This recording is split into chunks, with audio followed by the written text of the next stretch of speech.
They actually span the entire road. So these ones here are very hard to drive around, but the ones you're going to want to be careful about are the other ones that are smaller and do leave gaps either on the sides of the road or in the middle. But if that passes, Uber and Lyft are threatening to drive out of Austin. Yeah, I can barely hear you, and I know you guys can barely see me. I'm under the umbrella, and I have to hold it directly in front of the camera because the wind is blowing directly at me. We have heavy rainfall right now, and as Jordan's been saying, the temperatures have really dropped significantly. Universities are allowed to designate gun-free zones on campus. For example, this building behind me, that might allow concealed handguns, but if you walk down this pathway just a little bit, that one right there, it might not. We're getting a better look at all the damage left behind by these devastating floods. Let's first take a look behind me at this bridge. This is the Fisher Store Road Bridge here in Wimberley. The roadway completely swept off its pillars. Really easy. You don't even have to leave your house. You can make an emergency kit, and these are some of the supplies that should be in that kit. A large water bottle filled with water. You can also get a lot of smaller water bottles if that's easier for you. A first aid kit stocked with supplies. We have some Band-Aids, some sanitary wipes right here.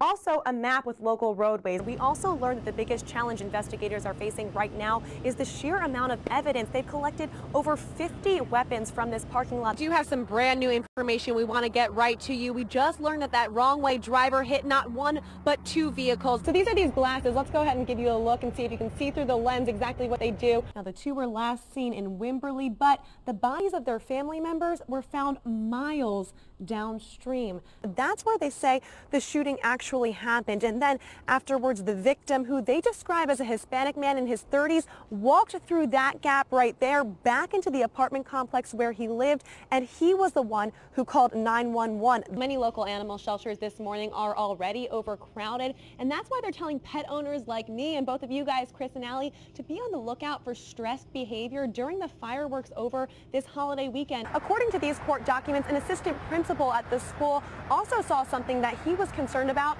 back in January. Take you driving right past the scene right now. Police have it blocked at the end of the street. They're not letting anyone in, including media. They're keeping media far away.